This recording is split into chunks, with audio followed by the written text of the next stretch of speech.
ഒരു അസറ്റ് നമുക്ക് വാങ്ങുകയാണെങ്കിൽ നമുക്ക് എന്ത് ചെയ്യേണ്ടി വരും? നോർമലി ഒന്നുകിൽ നമ്മുടെ ക്യാപിറ്റൽ ഫണ്ട് യൂസ് ചെയ്യണം, അതല്ലെങ്കിൽ എക്സ്റ്റേണൽ സോഴ്സിൽ നിന്ന് ലോണോ ഡിബഞ്ചറോ ഒക്കെ യൂസ് ചെയ്യണം. എന്തായാലും നമ്മൾ പണം ഉപയോഗിക്കണം. അപ്പൊ നമ്മൾ സാധാരണ ഇതിന്റെ ഒരു കോൺസെപ്റ്റ്, ലീസ് ഫിനാൻസിങ്ങിന്റെ ഒരു കോൺസെപ്റ്റ്, അവിടെ വരുന്ന പ്രധാനപ്പെട്ട ഒരു ഡിസിഷൻ മേക്കിംഗ് എന്ന് പറയുന്നത് lease or loan or getting loan from the financial institutions to purchase an asset. ഒരു അസറ്റ് പർച്ചേസ് ചെയ്യാൻ നമ്മൾ ലോൺ എടുക്കുക എന്നുള്ളത് അങ്ങനെ ചെയ്യണോ, അതല്ല നമ്മൾ ഒരു ലെസറുടെ അടുത്തുനിന്ന് ഒരു അസറ്റ് ലീസിന് എടുക്കണം? ഇതാണ് അവിടെ വരുന്ന ഡിസിഷൻ മേക്കിംഗ് പ്രോസസ്സിൽ പ്രധാനപ്പെട്ട ഒരു ഡിസിഷൻ. നമുക്ക് വേണമെങ്കിൽ ലീസ് ഓർ ബൈ എന്നതിനെ പറയാം. ബൈ ചെയ്യാന്ന് പറഞ്ഞാൽ ഉദ്ദേശിക്കുന്നത് എന്താണ്? അതുകൊണ്ട് അതൊരു കാര്യം കൂടി, അതും കൂടി അതിന്റെ കൂടെ നോക്കണം. ബൈ ചെയ്യാന്ന് പറഞ്ഞാൽ ബൈ ടേക്കിംഗ് ലോൺ ആണ്. ലോൺ എടുത്തിട്ട് ബൈ ചെയ്യാന്നുള്ള കോൺസെപ്റ്റ് ആണ് വരിക. അസറ്റ് പർച്ചേസ് ചെയ്യാൻ വേണ്ടി നമ്മൾ ലോൺ എടുക്കുന്നു, ലോൺ എടുത്ത് അസറ്റ് പർച്ചേസ് ചെയ്യുന്നു, എന്നിട്ട് ആ എടുത്ത ലോണിന് നമ്മൾ എന്ത് കൊടുക്കുന്നു? ഇൻട്രസ്റ്റ് പേയ്മെന്റ് നടത്തുന്നു. ഇതാണ് നമുക്ക് ചെയ്യാവുന്ന ഒരു കാര്യം. അങ്ങനെ ചെയ്യുമ്പോൾ എന്താണ് നമ്മൾ ശരിക്കും ചെയ്യണത്? ഒരു അസറ്റ് പർച്ചേസ് ചെയ്യുമ്പോൾ നമ്മൾ ആ അസറ്റിന്റെ ഓണറാണ്. കാരണം ലോൺ എടുത്ത് നമ്മൾ വാങ്ങിയാലും അസറ്റിന്റെ ഓണറാണ്. നമ്മുടെ ബാലൻസ് ഷീറ്റിൽ ആ അസറ്റ് കാണിക്കും, അതിന് ഡിപ്രീസിയേഷൻ ചാർജ് ചെയ്യും, അതിന് നമ്മൾ ഇൻട്രസ്റ്റ് കൊടുക്കുന്നതിന് നമുക്ക് ടാക്സ് ബെനിഫിറ്റ് കിട്ടുന്നു. ഇതെല്ലാം നമുക്ക് നടക്കും. രണ്ട് കാര്യങ്ങളാണ് അവിടെ ലോൺ എടുത്ത് അസറ്റ് വാങ്ങുമ്പോൾ നമുക്ക് ബെനിഫിറ്റ് വരുന്നത്. എന്താണ് ബെനിഫിറ്റ്? ഒന്ന്, നമ്മൾ ആ അസറ്റിന്റെ ഓണർ ആയതുകൊണ്ട് we can charge depreciation on the asset. Depreciation charge ചെയ്യാൻ പറ്റും എന്ന് പറഞ്ഞാൽ അതിന്റെ അർത്ഥം ഡിപ്രീസിയേഷൻ എന്ന് പറയുന്നത് അത് ഡിപ്രീസിയേഷനും കൂടി ചാർജ് ചെയ്തതിന് ശേഷമുള്ള ഇൻകത്തിന് മാത്രമാണ് നമ്മൾ എന്ത് ചെയ്യേണ്ടുള്ളൂ? ടാക്സ് പേ ചെയ്യേണ്ടുള്ളൂ എന്ന് പറഞ്ഞാൽ അതിന് നമ്മൾ ടാക്സ് ബെനിഫിറ്റ് കിട്ടുന്ന ഒരു സാഹചര്യം നമുക്ക് ഉണ്ടാകും. ഡിപ്രീസിയേഷനുള്ള ടാക്സ് ബെനിഫിറ്റ് കിട്ടും എന്നാണ് അതിന് പറയാം. നമ്മൾ ലീസിനാണ് എടുക്കുന്നത് വെച്ചാൽ ഈ ഡിപ്രീസിയേഷൻ എന്ന് പറയുന്ന ടാക്സ് ബെനിഫിറ്റ് നമുക്ക് ഉണ്ടാവില്ല. എന്തുകൊണ്ടാണ്? ലീസിന് എടുക്കുമ്പോൾ ആ അസറ്റിന്റെ ഓണർ ആരല്ല? ലെസ്സി അല്ല. ലെസ്സി പോയിന്റ് ഓഫ് വ്യൂവിൽ പറഞ്ഞാല് ലീസിന് എടുക്കുന്ന സമയത്ത്, ലീസിന് എടുത്തിട്ട് ഒരു അസറ്റ് നമ്മൾ യൂസ് ചെയ്യുകയാണെങ്കിൽ ആ അസറ്റിന്റെ ഓണർ ആരല്ല? ലെസ്സി അല്ല. ഓണർക്ക് മാത്രമേ എന്ത് ചെയ്യാൻ പറ്റുള്ളൂ? ഡിപ്രീസിയേഷൻ ചാർജ് ചെയ്യാൻ പറ്റുള്ളൂ. അപ്പൊ ലീസിന് എടുക്കുന്ന സമയത്ത് നമുക്ക് ഡിപ്രീസിയേഷനുള്ള ടാക്സ് ബെനിഫിറ്റ് ഉണ്ടാവില്ല. ലീസിന് എടുക്കുമ്പോൾ നമുക്ക് ഏത് ടാക്സ് ബെനിഫിറ്റ് ആണ് ഉണ്ടാവുക? ലീസ് റെന്റലിനുള്ള, അവിടുത്തെ എക്സ്പെൻസ് എന്ന് പറഞ്ഞാൽ അതാണ്. ലീസ് റെന്റലിനുള്ള ടാക്സ് ബെനിഫിറ്റ് മാത്രമാണ് നമുക്ക് കിട്ടുക. നേരെ മറിച്ച് ലോൺ എടുക്കുകയാണെന്ന് വെച്ചാൽ നമുക്ക് രണ്ട് ബെനിഫിറ്റ് കിട്ടും. ഇൻട്രസ്റ്റിനുള്ള ടാക്സ് ബെനിഫിറ്റും കിട്ടും, ഡിപ്രീസിയേഷനുള്ള ടാക്സ് ബെനിഫിറ്റും കിട്ടും. ഒറ്റ കാര്യം ഞാൻ ഈ പറഞ്ഞിട്ടുള്ളൂ, ഞാൻ കുറച്ച് ഡീറ്റെയിൽ ആയിട്ട് പറഞ്ഞതേ ഉള്ളൂ. ഒറ്റ കാര്യമേ ഉള്ളൂ, ഒരു ഫേമിന് ഒരു അസറ്റ് യൂസ് ചെയ്യാൻ രണ്ട് ചോയ്സ് ഉണ്ട്, അല്ലെങ്കിൽ ഒരു പ്രധാനപ്പെട്ട രണ്ട് ഓപ്ഷൻസ് ഉണ്ട്.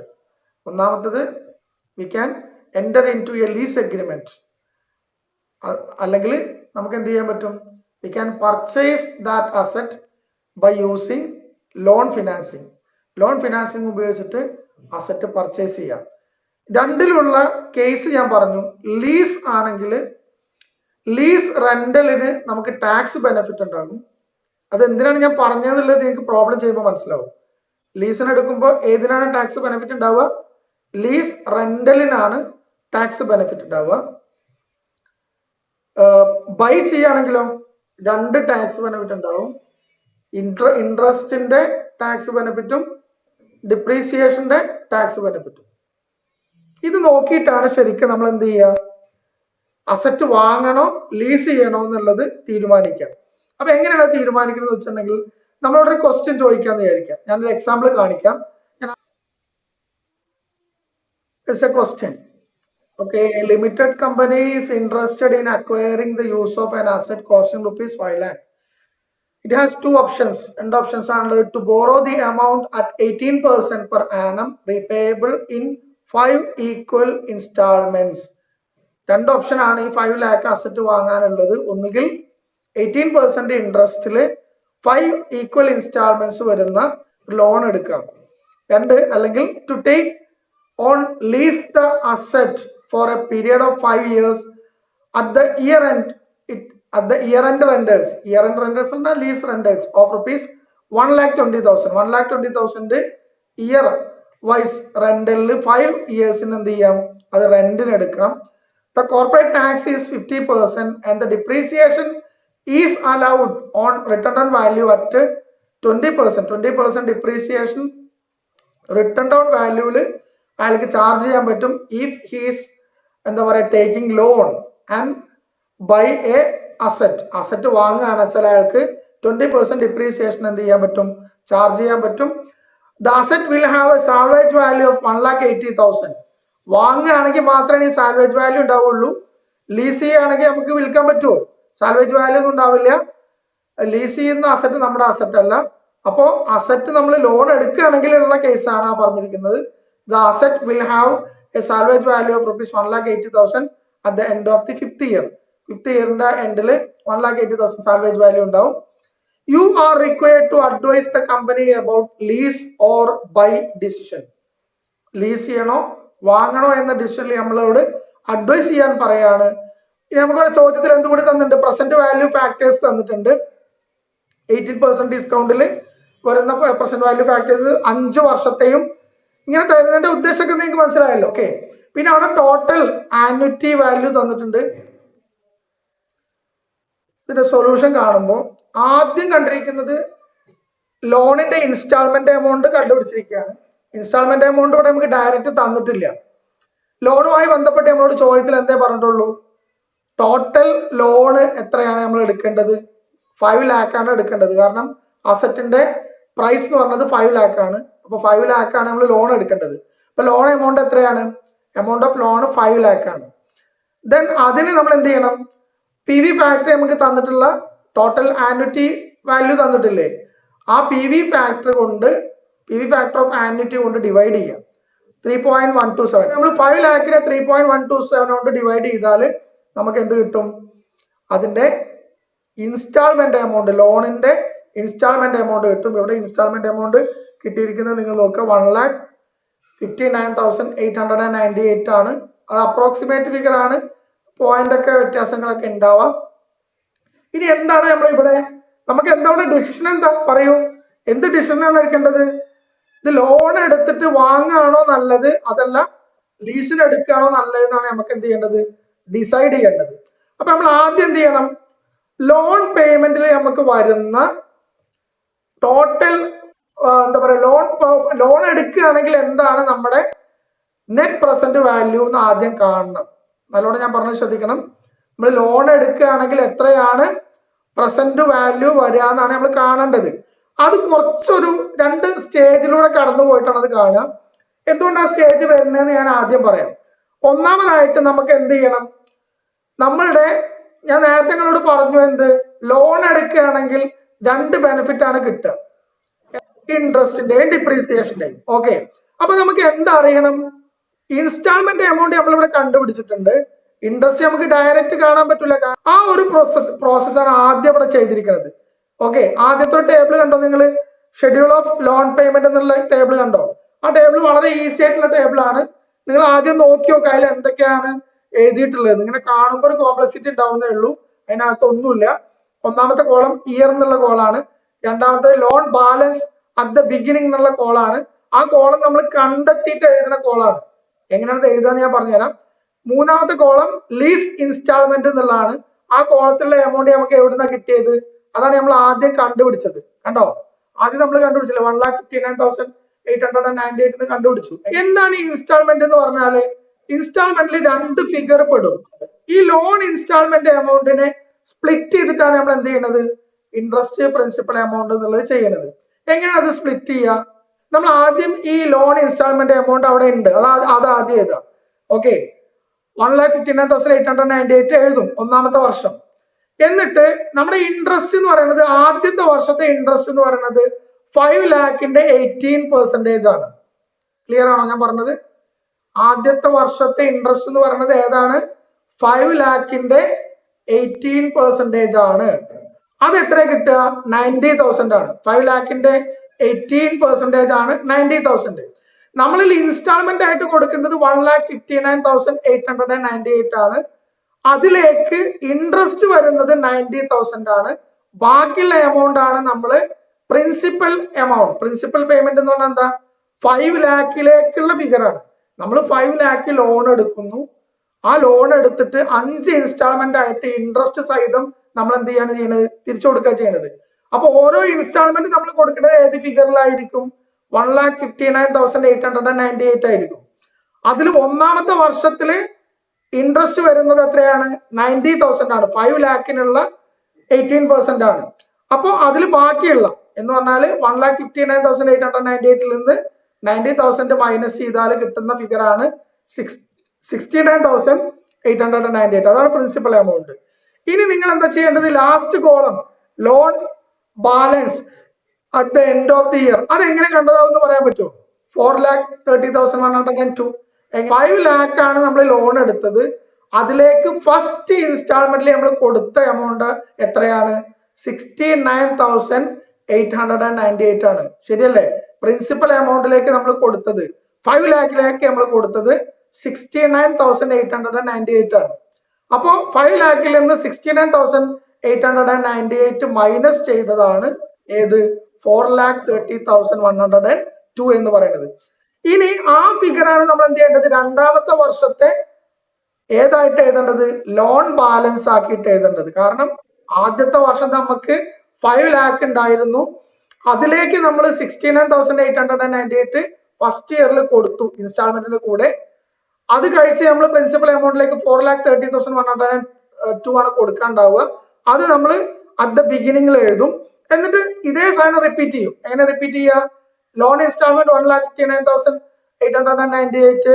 എന്നിട്ട് ഇൻട്രസ്റ്റ് എമൗണ്ട് വീണ്ടും മാറ്റണ്ടാവും. ഇൻട്രസ്റ്റ് എമൗണ്ട് എങ്ങനെ മാറുക? ആദ്യം നമ്മൾ 5 lakhന്റെ 18% ആണ് കണ്ടത്. ഇവിടെ നമ്മൾ ഏതിന്റെ 18% കാണാൻ പാടുള്ളൂ? 4,30,102ന്റെ 18% കാണാൻ പാടുള്ളൂ. വൈ? രണ്ടാമത്തെ വർഷം നമ്മൾ എത്ര കൊടുക്കാനുള്ളൂ ബാങ്കിന്? 4,30,102 കൊടുക്കാനുള്ളൂ. അതിനുള്ള ഇൻട്രസ്റ്റ് ആണ് നമ്മൾ എന്ത് ചെയ്യുക? രണ്ടാമത്തെ വർഷം കൊടുക്കുക. അപ്പൊ 77,418 ആവും. പ്രിൻസിപ്പൽ എമൗണ്ട് എത്ര ഉണ്ടാവുക? പ്രിൻസിപ്പൽ എമൗണ്ട് കാണാൻ എങ്ങനെ? 1,59,000 ആണ് ഇൻസ്റ്റാൾമെന്റ്. അതിൽ നിന്ന് ഇൻട്രസ്റ്റ് കുറച്ചിട്ട് ബാക്കിയുള്ളതാണ് എന്ത്? പ്രിൻസിപ്പൽ എമൗണ്ടിന്റെ ഫിഗർ 82,480. ആ ഫിഗർ ഏതിൽ നിന്ന് കുറയ്ക്കുക? 4,30,102 കുറയ്ക്കുക. അപ്പൊ നമുക്ക് എന്ത് കിട്ടും? Loan balance at the end കിട്ടും. പറഞ്ഞത് ക്ലിയർ ആണോ? ഓക്കെ. ആ രീതിയിലാണ് നമ്മൾ എൻഡ് വരെ പോവുക. അങ്ങനെ എൻഡ് വരെ പോകുമ്പോൾ നിങ്ങൾ നാലാമത്തെ വർഷം എൻഡിൽ നോക്കണം. നാലാമത്തെ വർഷം എത്ര വരുന്നത്? നാലാമത്തെ വർഷം ലോൺ ബാലൻസ് വരുന്നത് 1,35,451 ആണ്. അത് നമ്മൾ അഞ്ചാമത്തെ വർഷത്തെ ബിഗിനിങ്ങിലേക്ക് എഴുതുക. എന്ന് പറഞ്ഞാൽ നമ്മൾ അഞ്ചാമത്തെ വർഷം കൊടുക്കാനുള്ള ഫിഗർ എത്രയാണ്? 1,35,451 ആണ്. ഓക്കെ. നമ്മള് ഇൻട്രസ്റ്റ് ആയിട്ട് കൊടുക്കുന്ന ഫിഗർ അതിന്റെ 18% ആണ്. അത് നമ്മൾ എവിടെ എഴുതി കഴിഞ്ഞാൽ പ്രിൻസിപ്പൽ എമൗണ്ടിന്റെ കോളം എന്ന് പറയുന്നത് നമ്മൾ 1,35,451 തന്നെ എഴുതിയാലേ നമുക്ക് ആ കോളത്തില് ബാലൻസ് എന്ന് പറയുന്നത് എന്ത് വരുള്ളൂ? നില്ല് വരുള്ളൂ. അവിടെ എന്തിനാ ബാലൻസ് നില്ല് വരുന്നത്? അതൊന്ന് പറഞ്ഞേ.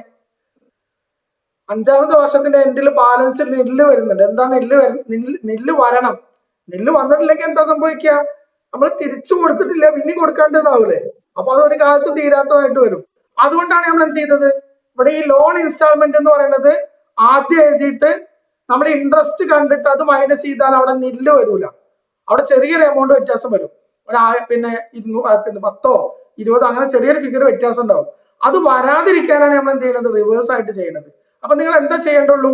ലാസ്റ്റത്തെ ഇയറിൽ ചെയ്യുമ്പോൾ മാത്രം കാൽക്കുലേഷനിൽ ചെറിയൊരു അഡ്ജസ്റ്റ്മെന്റ് ചെയ്താൽ മതി. ആ അഡ്ജസ്റ്റ്മെന്റ് നിങ്ങൾക്ക് നോക്കിയാൽ മനസ്സിലാവും. നാലാമത്തെ വർഷത്തെ ലോൺ ബാലൻസ് നിങ്ങൾ എന്ത് ചെയ്യുക? ബിഗിനിങ്ങിലും എഴുതുക, പ്രിൻസിപ്പൽ എമൗണ്ടിന്റെ ഫിഗറിലും എഴുതുക. ഓക്കെ. എന്നിട്ട് ആ പ്രിൻസിപ്പൽ എമൗണ്ടിന്റെ 18% കാണാം, അത് ഇൻട്രസ്റ്റ് പേയ്മെന്റ് എന്നുള്ള കോളത്തിൽ കാണാം, എഴുതുക. എന്നിട്ട് അത് രണ്ടും കൂടി കൂട്ടുക. ആ കൂട്ടിയ ഫിഗർ എവിടെ എഴുതുക? ലോൺ ഇൻസ്റ്റാൾമെന്റ് എന്ന് പറഞ്ഞിട്ട് എഴുതുക. ഞാൻ ഈ പറഞ്ഞപ്പോ മനസ്സിലായോ നിങ്ങൾക്ക്? അതിൽ നോക്കിയാൽ മനസ്സിലാവും. 4ാമത്തെ വർഷത്തെ എന്റെ ഉള്ള ഫിഗർ കണ്ടോ? അത് നിങ്ങൾ ബിഗിനിങ്ങിലും എഴുതുക, പ്രിൻസിപ്പൽ എമൗണ്ട് എന്നുള്ള കോളത്തിലും എഴുതുക. 2 കോളത്തിൽ അതേ ഫിഗർ എഴുതുക. എന്നിട്ട് ഇൻട്രസ്റ്റ് കാണുക. ഇൻട്രസ്റ്റ് എങ്ങനെയാണ്? 1,35,451ന്റെ 18%. ആ എമൗണ്ട് എവിടെ എഴുതുക? ഇൻട്രസ്റ്റ് പേയ്മെന്റ് എന്നുള്ള കോളത്തിൽ എഴുതുക. എന്നിട്ട് പ്രിൻസിപ്പൽ എമൗണ്ടിന്റെയും ഇൻട്രസ്റ്റിന്റെയും ടോട്ടൽ ആണ് ഏത്? ഇൻസ്റ്റാൾമെന്റ് എന്ന് പറയുന്നത്. അത് എൻഡത്തെ ഫിഗറിൽ മാത്രം നമ്മൾ ആ 2 കോളം കൂട്ടിയിട്ട് എഴുതാം. ഇതുവരെ നമ്മൾ ചെയ്തത് എങ്ങനെയായിരുന്നു? ഇതുവരെ നമ്മൾ നേരെ ഓപ്പോസിറ്റ് എഴുതിയിരുന്നത്. ആദ്യം ഇൻസ്റ്റാൾമെന്റ് എമൗണ്ട് എഴുതി, എന്നിട്ട് ഇൻട്രസ്റ്റ് കണ്ടുപിടിച്ചു. ഇൻട്രസ്റ്റ് ഇൻസ്റ്റാൾമെന്റ് എന്ന് കുറച്ചിട്ടാണ് എന്ത് കണ്ടിരുന്നത്? പ്രിൻസിപ്പൽ എമൗണ്ട് കണ്ടിരുന്നത്. ഇവിടെ നമ്മൾ ആ ബാലൻസ് വരാതിരിക്കാനാണ് ഇങ്ങനെ ചെയ്യുന്നത്. ബാലൻസ് അവിടെ വരാൻ പാടില്ല. ആ ബാലൻസ് വരുന്നത് എന്തുകൊണ്ടാണ്? മേലെ നമ്മൾ അപ്രോക്സിമേറ്റ് എടുക്കുന്നത് കൊണ്ട് മാത്രമാണ് അങ്ങനെ ബാലൻസ് വരുന്നത്. എന്തായാലും ഇതാണ്. ഇതിപ്പോ നമ്മൾ എന്ത് കണ്ടിട്ടുള്ളൂ? ഈ ഒരു ഷെഡ്യൂൾ ഇപ്പൊ നമ്മൾ ഉണ്ടാക്കിയതിന് വേണ്ടിയിട്ടാണെന്ന് അറിയോ? ഈ ഇൻട്രസ്റ്റ് എമൗണ്ട് ഉണ്ടല്ലോ, അത് കിട്ടാൻ വേണ്ടി മാത്രമാണ് നമ്മൾ ഈ ഒരു ഷെഡ്യൂൾ ഉണ്ടാക്കുന്നത്. ഈസി ആയിട്ട് ഉണ്ടാക്കാവുന്ന ഷെഡ്യൂൾ ആണ്. ആ ഇൻട്രസ്റ്റിന്റെ ഫിഗറുകൾ കിട്ടാൻ വേണ്ടിയിട്ടാണ് നമ്മളത് ഉണ്ടാക്കിയത്. പർപ്പസ് മനസ്സിലായോ? ആ ഇൻട്രസ്റ്റ് പേയ്മെന്റിന്റെ എമൗണ്ടുകൾ കിട്ടാൻ വേണ്ടിയിട്ടാണ് നമ്മൾ എന്ത് ചെയ്തത്? ഇപ്പോ ഈ ഷെഡ്യൂൾ ഉണ്ടാക്കിയത്. 2ാമത്തെ സ്റ്റേജ് എന്ന് പറഞ്ഞാൽ calculation of present value. Present value കാണലാണ് ഇനി പണി. എന്താണ് പ്രസന്റ് വാല്യൂ കാണുന്നതിന് ചെയ്യണമെന്ന് നോക്കുക. കോളങ്ങൾ നിങ്ങൾ പ്രത്യേകം ശ്രദ്ധിക്കുക. കോളങ്ങൾ ഇത് കണ്ട കോംപ്ലക്സ് ഒക്കെ തോന്നുന്നു, ഒരു കോംപ്ലക്സും ഇല്ല കേട്ടോ. സിമ്പിൾ സംഭവമാണ്. നമ്മൾ കാൽക്കുലേഷൻ ഓഫ് പ്രസന്റ് വാല്യൂ കാണുമ്പോൾ ആദ്യം ഇയർ എന്നുള്ള കോളം എഴുതുക. പിന്നെ ലോൺ ഇൻസ്റ്റാൾമെന്റ്. ലോൺ ഇൻസ്റ്റാൾമെന്റ് എന്ന് പറഞ്ഞാൽ നമ്മൾ ഓരോ ഇയറിലും നമ്മൾ തിരിച്ചു കൊടുക്കുന്ന ഫിഗർ നമ്മൾ ആദ്യം കണ്ടുപിടിച്ച അതേ ഫിഗർ ആണ് ലോൺ ഇൻസ്റ്റാൾമെന്റ്. എന്നിട്ട് നമ്മൾ എന്ത് ചെയ്യാണ്? 2 കോളങ്ങള്, ഈ 2 കോളങ്ങൾ നമ്മൾ എന്താ ചെയ്യുന്നത്? നമ്മൾ ഈ എക്സാക്ട് ആയിട്ട് ലോൺ ഇൻസ്റ്റാൾമെന്റ് കൊടുക്കുന്നത്, അല്ലെങ്കിൽ നമ്മുടെ ഔട്ട് ഫ്ലോ എന്ന് പറയുന്നത് 1,59,898 ആണ്. പക്ഷെ അതിൽ നിന്ന് നമുക്ക് ഇൻട്രസ്റ്റിലും ഡിപ്രീസിയേഷനിലും ഓരോ ബെനിഫിറ്റ് കിട്ടുന്നുണ്ട്. ഇൻട്രസ്റ്റ് എന്ന് പറയുന്നത് നമുക്ക് ആദ്യത്തെ വർഷത്തെ ഇൻട്രസ്റ്റ് എത്രയാ? ഒന്ന് പറഞ്ഞേ, ആദ്യത്തെ വർഷത്തെ ഇൻട്രസ്റ്റ് എത്രയാ? ചോദ്യത്തിലുണ്ടല്ലോ, ആൻസർ ചെയ്തതിലുണ്ടല്ലോ. ഫസ്റ്റ് വർഷത്തെ ഇൻട്രസ്റ്റ് എത്രയാ? 90,000 ആണ്. നമ്മുടെ ടാക്സ് ബ്രാക്കറ്റ് എന്ന് പറയുന്നത് 50% ആണ്. എന്ന് പറഞ്ഞാൽ 90,000ന്റെ 50% നമുക്ക് എന്തായിട്ട് കിട്ടും? ടാക്സ് ബെനിഫിറ്റ് ആയിട്ട് കിട്ടും. അപ്പൊ നമ്മൾ ഇൻട്രസ്റ്റ് എന്നുള്ള ഒരു കോളത്തിൽ എന്ത് കാണിക്കുക? ആ 45,000 കാണിക്കുക. Depreciation, tax saving on depreciation. നമുക്ക് ടോട്ടൽ ഡിപ്രീസിയേഷൻ എത്രയാ പറഞ്ഞിരിക്കുന്നത്? 20% ഓൺ റിട്ടേൺ ഡൗൺ വാല്യൂ എന്നാണ്. Okay, 20% on return down value. നമ്മുടെ ടോട്ടൽ അസറ്റിന്റെ വാല്യൂ എത്രയാണ്? ഓരോന്നോരോന്ന് പറ. അസറ്റിന്റെ വാല്യൂ എത്രയാ? 5 lakh ആണ്. 5 lakhന്റെ 20% എന്ന് പറഞ്ഞാൽ എത്രയാ? 1 lakh. 1 lakhൽ നിന്ന് ടാക്സ് സേവിംഗ് ആയിട്ട് നമുക്ക് എത്ര കിട്ടുക? 50% ആണ് കിട്ടുക. അപ്പൊ 1 lakhന്റെ ടാക്സ് സേവിങ് അത് 50,000. ക്ലിയർ ആണോ? ആ 2 ഫിഗറും എഴുതിയത് നിങ്ങൾക്ക് മനസ്സിലായോ? 45,000 എഴുതിയതും 50,000 എഴുതിയതും മനസ്സിലായോ? ഇൻട്രസ്റ്റ് എന്ന് പറയുന്നത് ഇൻട്രസ്റ്റിലുള്ള ടാക്സ് സേവിംഗ് ആണ്. ഡിപ്രീസിയേഷൻ ആയിട്ട് 50,000 എന്ന് പറഞ്ഞിട്ട് എഴുതിയത്. ആദ്യത്തെ വർഷത്തെ ഡിപ്രീസിയേഷൻ 1 lakh ആണ്. അതിന്റെ 50%, അതാണ് 50,000. അപ്പൊ ടോട്ടൽ ടാക്സ് സേവിംഗ് എന്ന് പറയുന്നത് എത്ര വരും? 45,000ഉം 50,000ഉം ടോട്ടൽ ടാക്സ് സേവിംഗ് എന്ന് പറയുന്നത് 95,000 ആണ്. എന്ന് പറഞ്ഞാൽ നമ്മൾ ലോൺ ഇൻസ്റ്റാൾമെന്റ് ആയിട്ട് 1,59,898 കൊടുക്കുന്നുണ്ടെങ്കിലും അതിൽ നമുക്ക് ടാക്സ് സേവിംഗ് ആയിട്ട് എത്ര കിട്ടുന്നുണ്ട്? 95,000 കിട്ടുന്നുണ്ട്. ശരിക്കുള്ള ഔട്ട്ഫ്ലോ എത്ര ഉണ്ടാവുള്ളൂ? 64,898 ഉണ്ടാവുള്ളൂ. അതായത് 1,59,898 നിന്ന് 95,000 കഴിച്ച് ബാക്കിയുള്ള ഫിഗർ മാത്രമേ എക്സാക്ട് ആയിട്ടുള്ള ഔട്ട്ഫ്ലോ ഉണ്ടാവുള്ളൂ. ആ ഔട്ട്ഫ്ലോനെ എന്ത് ചെയ്യുക? PV ഫാക്ടർ കൊണ്ട് മൾട്ടിപ്ലൈ ചെയ്യുക. ഫസ്റ്റ് ഇയറിലെ PV ഫാക്ടർ കൊണ്ട് മൾട്ടിപ്ലൈ ചെയ്താൽ ഫസ്റ്റ് ഇയറിലെ പ്രസന്റ് വാല്യൂ കിട്ടും. ആദ്യത്തെ വർഷത്തെ ഇൻസ്റ്റാൾമെന്റ്, ആദ്യത്തെ വർഷത്തെ ഇൻട്രസ്റ്റിലുള്ള ടാക്സ് സേവിങ്, ആദ്യത്തെ വർഷത്തെ ഡിപ്രീസിയേഷനുള്ള ടാക്സ് സേവിങ്. ടോട്ടലി നമ്മളവിടെ ആ ടോട്ടൽ കോൾ അവിടെ വേണമെന്ന് നിർബന്ധമൊന്നുമില്ല കേട്ടോ. നമുക്ക് ഡയറക്റ്റ് ആയിട്ട് എന്ത് ചെയ്യുക? ലോൺ ഇൻസ്റ്റാൾമെന്റ് ഈ 2 ഫിഗറുകളോട് മൈനസ് ചെയ്തിട്ട് നെറ്റ് ക്യാഷ് ഇൻഫ്ലോ ഔട്ട്ഫ്ലോ എന്നിട്ട് എഴുതാം. എന്നിട്ട് PV ഫാക്ടറിന്റെ കോൾ എഴുതാം. അത് രണ്ടും കൂടി മൾട്ടിപ്ലൈ ചെയ്താൽ കിട്ടുന്നതാണ് PV after sorry PV of after tax net cash outflow. ഇത് കണ്ട അതേപോലെ രണ്ടാമത്തെ ഇയറിൽ മാറ്റം ഉണ്ടാവും എവിടെയെന്ന് ഞാൻ പറയാം. രണ്ടാമത്തെ ഇയറിൽ ഇൻസ്റ്റാൾമെന്റിൽ മാറ്റമൊന്നുമില്ല, ഇൻട്രസ്റ്റിൽ എന്ത് മാറ്റം ഉണ്ടാവും? ഇൻട്രസ്റ്റിന്റെ ഫിഗർ 77,418 ആണ് ടോട്ടല്. അതിന്റെ 50% ആണ് 38,709. ഓക്കെ. ഡിപ്രീസിയേഷൻ 40,000 ആവാനുള്ള കാരണം എന്താന്ന് പറയും? ഡിപ്രീസിയേഷൻ 40,000 ആവാനുള്ള കാരണം പിന്നെ ഡിപ്രീസിയേഷൻ പറഞ്ഞിരിക്കുന്നത് അതിന്റെ മെത്തേഡ് പറഞ്ഞിരിക്കുന്നത് ഏതാ? റിട്ടൺ ഡൗൺ വാല്യൂ ആണ്. എന്താണ് റിട്ടൺ ഡൗൺ വാല്യൂ എന്ന് പറഞ്ഞാല് ഓരോ വർഷത്തെയും ഡിപ്രീസിയേഷൻ കഴിച്ച് ബാക്കിയുള്ള ഫിഗറിന്റെ 20% എന്നാണ് വരിക. മനസ്സിലായോ? ഫസ്റ്റ് ഇയറിൽ നമുക്ക് 5 lakhന്റെ 20%, അതിന്റെ 50%. ക്ലിയർ ആണോ? രണ്ടാമത്തെ വർഷം 5 lakhൽ നിന്ന് 1 lakh മൈനസ് ചെയ്യണം. 1 lakh മൈനസ് ചെയ്യണം എന്തുകൊണ്ടാ? നമ്മൾ ആദ്യത്തെ വർഷം എന്ത് ചെയ്തു? റിട്ടേൺ ഓൺ വാല്യൂ എന്ന് പറഞ്ഞാൽ ഓരോ വർഷത്തിന്റെ ഡിപ്രീസിയേഷൻ കഴിച്ചിട്ടുള്ള ഫിഗർ എന്നാണ്. ഓക്കെ. അപ്പോ 5 lakhൽ നിന്ന് 1 lakh കുറച്ചിട്ട് 4 lakh ആണ് കിട്ടുക. ഓക്കെ. 4 lakhന്റെ എത്ര പെർസെന്റേജ്? 20%, അതിന്റെ പകുതി. അതാണ് ഈ 40,000 എന്ന് പറയുന്നത്. ക്ലിയർ ആണോ ഞാൻ പറഞ്ഞത്? കുറച്ച് വൈഡായിട്ട് മനസ്സിലാക്കാനുണ്ട്. 5 lakhൽ നിന്ന് 1 lakh കുറക്കണം രണ്ടാമത്തെ വർഷത്തെ ഡിപ്രീസിയേഷൻ കാണുമ്പോഴേ. കാരണം ഓരോ വർഷത്തെയും റിട്ടേൺ ഡൗൺ വാല്യൂവിന്റെ മുകളിലാണ് ഡിപ്രീസിയേഷൻ കാണുന്നത്. രണ്ട് തരം ഡിപ്രീസിയേഷൻ ഉണ്ട്. ഫിക്സഡ് ഇൻസ്റ്റാൾമെന്റ് മെത്തേഡ് എന്ന് പറഞ്ഞ മെത്തേഡ് ഉണ്ട്. അതാണെങ്കിൽ എല്ലാ വർഷവും എന്തായിരിക്കും? ഡിപ്രീസിയേഷൻ സെയിം ആയിരിക്കും. മനസ്സിലായില്ലേ? നേരെ മറിച്ച് റിട്ടേൺ ഡൗൺ വാല്യൂ എന്ന് വെച്ചാൽ ഓരോ വർഷത്തെ ഡിപ്രീസിയേഷൻ കുറഞ്ഞു ഇങ്ങനെ വരും. എങ്ങനെ കുറഞ്ഞു വരിക? ആദ്യത്തെ വർഷത്തെ ഡിപ്രീസിയേഷൻ കഴിച്ചിട്ടുള്ള ബാക്കിയുള്ള ഫിഗറിന്റെ മുകളിലാണ് നമ്മൾ എന്ത് ചെയ്യുക? ഡിപ്രീസിയേഷൻ കാണുക. എന്നിട്ട് പിന്നെ അതിന്റെ ടാക്സ്, ഇവിടെ നമ്മൾ ഇതിന് ടാക്സ് ബെനിഫിറ്റ് മാത്രമാണ്, പ്രത്യേകം ശ്രദ്ധിക്കണം. ഇവിടെ 50% ആണ് ടാക്സ് ബെനിഫിറ്റ്. അതുകൊണ്ടാണ് ഇവിടെ എല്ലാത്തിന്റെയും 50% എഴുതിയിരിക്കുന്നത്. ഇനി ഞാനത് റിപ്പീറ്റ് ചെയ്യേണ്ട ആവശ്യമില്ല. ഓരോ വർഷവും ഡിപ്രീസിയേഷന്റെ എമൗണ്ട് മാറ്റം ഉണ്ടാവും എന്ന് ഓർത്താൽ മാത്രം മതി. ബാക്കി കാൽക്കുലേഷൻ ഒക്കെ വളരെ ഈസിയാണ്. ഓക്കെ. ഇനി ആ കാൽക്കുലേഷനിൽ ഞാനൊന്നും പറയേണ്ട ആവശ്യമില്ലല്ലോ. എൻഡ് വരെ അത് റിപ്പീറ്റ് ചെയ്യുകയാണ് ചെയ്യുന്നത്. ഡിപ്രീസിയേഷൻ മാറ്റം ഉണ്ടാവും. ഓരോ വർഷവും റിട്ടേൺ ഓൺ വാല്യൂലാണ് ഡിപ്രീസിയേഷൻ കണ്ടിട്ടുണ്ടാവുക. ഇൻട്രസ്റ്റ് എല്ലാ വർഷത്തെയും ഇൻട്രസ്റ്റിന്റെ പകുതിയാണ് എടുത്തിട്ടുണ്ടാവുക. പിന്നെ നെറ്റ് ക്യാഷ് ഫ്ലോ എന്ന് പറയുന്നത് ഇൻസ്റ്റാൾമെന്റ് നിന്ന് ഈ രണ്ട് സേവിങ്ങും മൈനസ് ചെയ്തതാണ്. PV ഫാക്ടറി നമുക്ക് തന്നിട്ടുള്ളതാണ്. മൾട്ടിപ്ലൈ ചെയ്ത് എഴുതുക. എന്നിട്ട് ടോട്ടൽ എന്ത് കാണുക?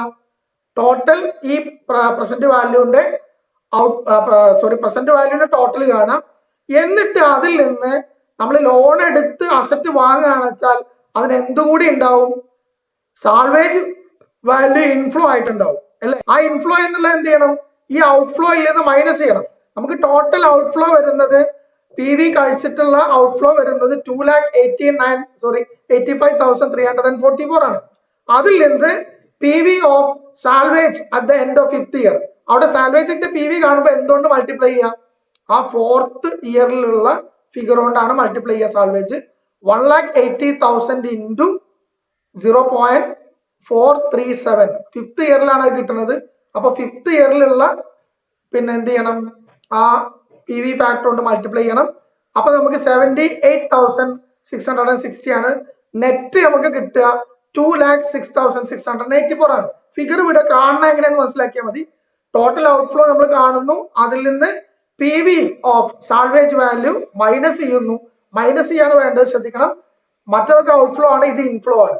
ഇതാണ് നമ്മുടെ വാങ്ങുകയാണെങ്കിൽ, ലോൺ എടുത്ത് വാങ്ങുകയാണെങ്കിൽ നമുക്ക് വരുന്ന നെറ്റ് ഔട്ട്ഫ്ലോ, അതിന്റെ PV എന്ന് പറയുന്നത് ഈ ഫിഗർ ആണ്. ഇനി ഇതിനെ നമ്മൾ എന്തുമായിട്ട് കമ്പയർ ചെയ്യണം? ലീസ് ഓപ്ഷനിൽ എന്താണോ ഔട്ട്ഫ്ലോ വരിക, അതുകൊണ്ട് അത് ഈസിയാണ്, ഒറ്റ പണി കൊണ്ട് തീരും.